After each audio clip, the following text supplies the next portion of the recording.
పార్వతీపురం మన్యం జిల్లా కొమరాడ మండలం చోలపాద పంచాయతీ పరిధిలోని రెబ్బ వనధార గ్రామాలకు వెళ్లే రహదారిని కాంట్రాక్టర్ మధ్యలోనే వదిలేయడంతో గ్రామస్తులు తీవ్ర ఇబ్బందులు ఎదుర్కొన్నారు. వర్షాలతో రోడ్డు పూర్తిగా బురదమయంగా మారడంతో గిరిజనులు స్వయంగా శ్రమదానం చేసి రహదారిని మరమ్మతు చేసుకుంటున్నారు. వెంటనే కాంట్రాక్టర్పై చర్యలు తీసుకుని రోడ్డు పనులు పూర్తి చేయాలని డిప్యూటీ సీఎం పవన్ కళ్యాణ్తో పాటు జిల్లా అధికారులు స్పందించాలని గ్రామస్తులు సిపిఎం నాయకులు డిమాండ్ చేశారు. గిరిజన గ్రామాలు ఉన్నాయి. ఈ గిరిజన గ్రామాలకి డోలి మూతలు లేకుండా రహదారి విషయం 2 నెలల్లో కూటమి ప్రభుత్వం వచ్చి 2 నెలలు పూర్తి చేస్తామని చెప్పి గత 6 నెలల క్రితం పనులు ప్రారంభించారు. అలాగే కూటమి నాయకులందరూ కూడా వెళ్ళి కొబ్బరికాయ కొట్టి జేసీబీతో ప్రారంభించారు.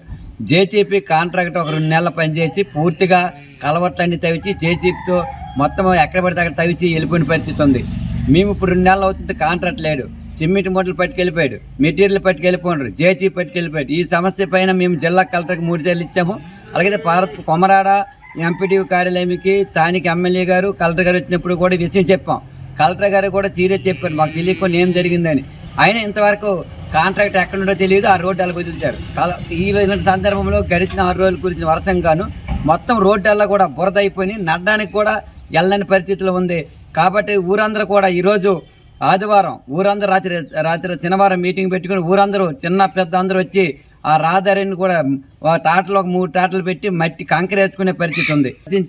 ఈ రహదారి పూర్తి చేసి ఆ విధంగా గిరిజన గ్రామాలకు రెబ్బ వనధార గ్రామాలు ఆదుకోవాలని చెప్పి సిపిఎం పార్టీ విజయనగరం జిల్లా రాజం సమీపంలోని